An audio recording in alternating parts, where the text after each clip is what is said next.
ஷெல்டர்ஸை பொறுத்த வரைக்கும் அவ்வளோ நம்பர் ஆஃப் ஷெல்டர்ஸ் அப்படிங்கிறது இந்தியாவில் கிடையாது. முக்கியமாக வந்து நிறைய ப்ரைவேட் ஷெல்டர்ஸ் தான் இருக்குது. ஆனால் பல லட்சம் தெருநாய்கள் வந்து இந்தியாவில் இருக்குது. இவ்வளோத்தையும் அடைக்கணும் அப்படின்னா கண்டிப்பாக அவ்வளோ ஃபண்ட்ஸ் அப்படிங்கிறது தேவைப்படும்.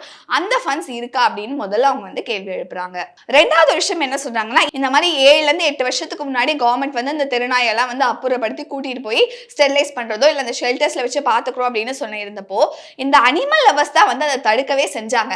ஏன் அப்படின்னா அவங்க என்ன சொல்கிறாங்க அப்படின்னா நாயெல்லாம் கொன்றுவாங்க, அதனால நாங்கள் தடுத்தோம் அப்படின்னு சொல்றாங்க. ஆனா ஒருவேளை கவர்மெண்ட் வந்து கரெக்டா அந்த ஸ்டெப்ஸ் எல்லாம் எடுத்து அந்த நாயெல்லாம் கரெக்டா ஸ்டெரிலைஸ் பண்ணி வேக்சினேட் பண்ணி விட்டுருந்தாங்கன்னா இவ்வளோ பெரிய ஒரு இனப்பெருக்கம் அப்படிங்கிறது வந்து நடந்திருக்காது.